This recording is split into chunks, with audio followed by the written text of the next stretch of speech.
Welcome again, officials, to this video training for Wyoming High School Activities Association football officials. This is Tyler Spear, your coordinator of football officials for the state of Wyoming. Want to start this week's training video by eating a little crow. If you remember last week's video, you'll recall a numbering exception rule that we highlighted. And as I shared in the video, I did not have complete information after this week and confirming I did indeed not have complete information. And so this was a jersey availability issue by the school in question. And so absolutely nothing wrong in that situation. I appreciate this crew being pliable with the school where they were out of jerseys and they were platooning players in and out.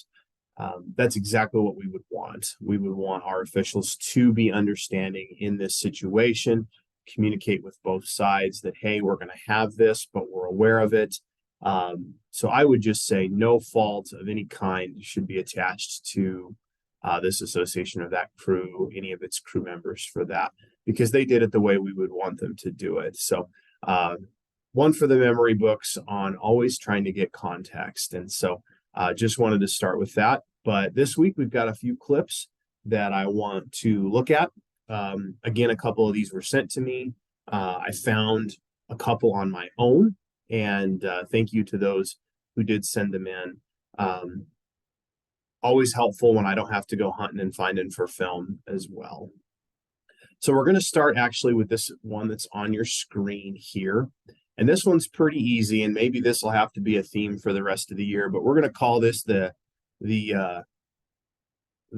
bottom, ESPN has a thing called the bottom 10. Well, this might be the bottom of the barrel when it comes to sidelines of the week or poor sideline of the week. So as you can see here, and this, I would assume we have an out-of-state crew, at least we better, because you have the umpire in the offensive backfield. Now, that's obviously not a Wyoming approved mechanic. So that's what we have here.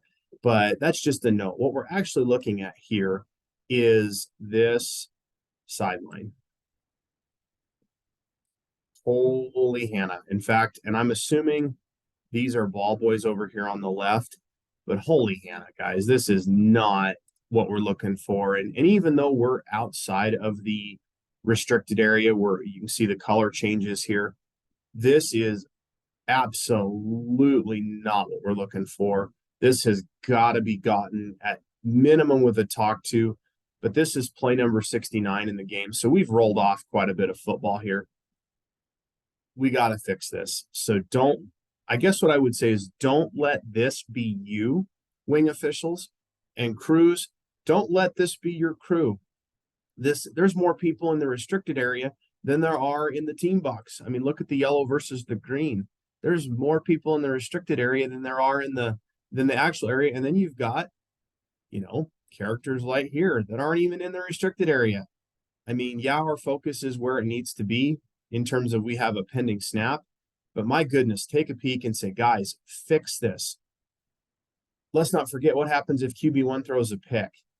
You've got all this sea of humanity that you're going to have to work through, and potentially with the ball on your side of the field. So I'm not even going to run this play, but for goodness sakes, this has got to be gotten. So got to be better on that. Okay, now that that's done, we're going to talk a mechanics question real quick. And this is a minor one, but it's one that I want to highlight. Looking at this game, I thought the crew did a really solid job on this game. But I want to draw your attention real quick just to the official up here at the top of the screen, our head linesman, okay? We're just going to watch his mechanics briefly and just a brief talk to on that. So that's where I want to draw your attention. So as we get started here, we have third and what looks to be short 5. So 3rd and 4. Formation looks good. Back that up there. And as we watch here, I'm starting with that official at the top. We read pass, and we're moving downfield, and the pass is caught 3 yards beyond the line of scrimmage. And what I want to highlight here is really pretty simple, and that is there's no need for us to move downfield in this situation. First of all, we're potentially making ourselves in the way. He turns upfield. We're now past the ball carrier, and he has to cut in front of us again, right? And so there's no need to move on this play. Just hold the line, stay put. You don't even have to turn your hips, and you are in perfect position to officiate this play. And then you can sprint down to where this spot is. The official does a good job stopping the clock without looking back at the chains to see that the line to gain was met. Doesn't look back. I like that a lot. But there is no reason to move downfield on this play. We end up being in front of the receiver for a while. And frankly, we're lucky that we don't end up as part of this play if he were to be, forced out of bounds the rest of the way. Another thing we see here, let me slow it down, is as this play progresses, watch number 4 here. Watch number 4 and watch his block real quick. So as this play commences, 82 does a good job breaking. We're too close to see that action on him. Maybe the back judge has a view on that, perhaps. Oh, come on.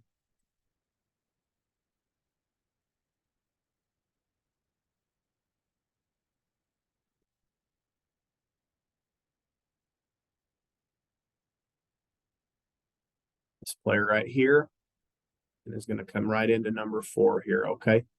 Again, maybe the back judge has a view on this, but if we as a wing are where we're supposed to be, perhaps we have a view on this as well. So just a little thing to keep in mind. When we talk to officials and when we talk about this, we're talking about moving with a purpose.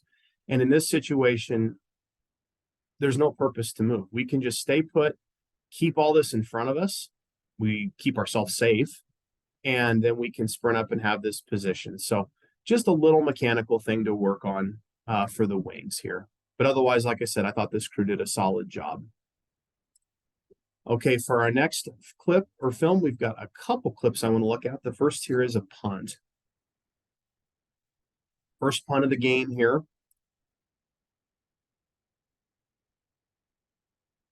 And we have a clean kick. And what I want you to look at is after the kick ends here, we're going to have a couple blocks that I want to highlight for you. So I'm going to play it through and then I'll highlight them for us. So we have 1 and then 2 on this return, and then the return just comes to an end.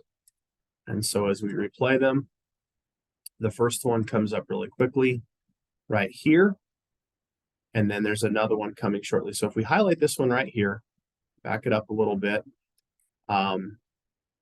this character right here is who we're looking at, okay?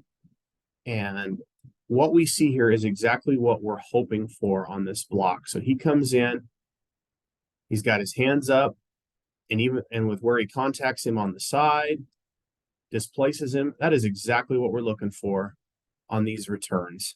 That is just an excellent block. It's exactly what we want, right? And there should be no blindside or marker for blindside on that play.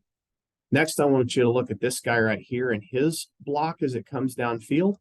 Again, if we're the officials on this crew, there are indicators when we look at pass swimming upstream and we see this block. And again, maybe a little harder, certainly more displacement.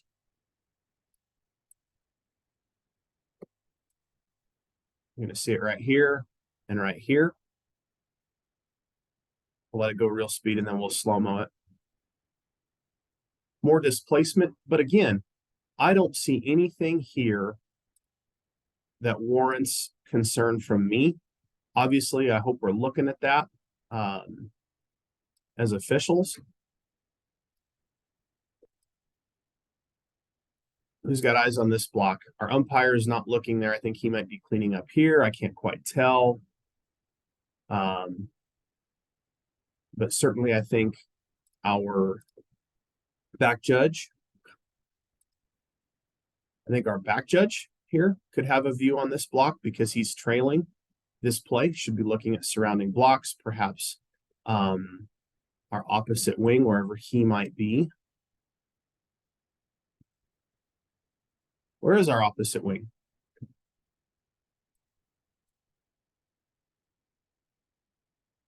see if we can find our opposite wing real quick here, because they might have a cross-field look at this, though that's a little tough. But back judge, umpire, even the H, if you're in the right position, could have a look at this, but make sure we've got eyes on this peel back block. There's the H up here. So he might have a downfield look. He's probably looking lead block up here. Umpire should pivot and look.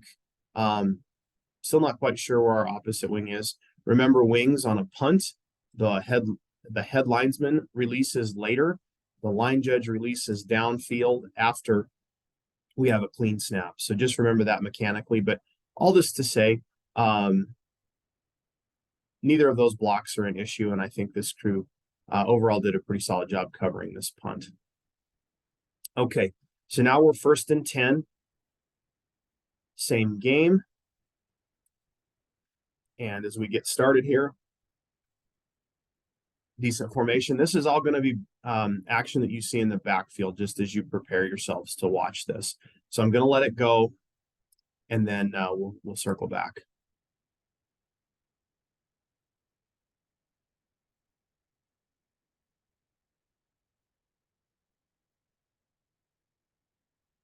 So we have a little two-man game in the backfield, and we have a punch. As you can see, evidently the running back forgot that it was his job to get the ball because it bounced off of his helmet. Our line judge here is punching, indicating that he has, that is not a draw, indicating that he has a backwards pass. Okay. And so when we look at this, there's a couple indicators here that we want to look and see if we're there. I like the practice of punching. However, and the motion goes backwards. The running back goes behind the quarterback, so that's certainly an indicator. But I think this pass might be lateral or even a touch forward. And so what I would say is two things. Number one, if we're going to punch, let's make sure it's clearly backwards. I like that he held it. Let's assume it is backwards. I like that he held it and then stops the clock, comes in with information. That's what we want on this play if it's a backwards pass. However, in this situation, I would posit perhaps this isn't a backwards pass. And so let's always go back to some of our foundational things. And one of those are the when in doubts, right? And so for all of you out there in video land, when in doubt, is a pass forward or is it backwards? When in doubt, that pass is forwards and incomplete. So let's just remember that in this situation, if it's close, we err on the side of it being forward and incomplete.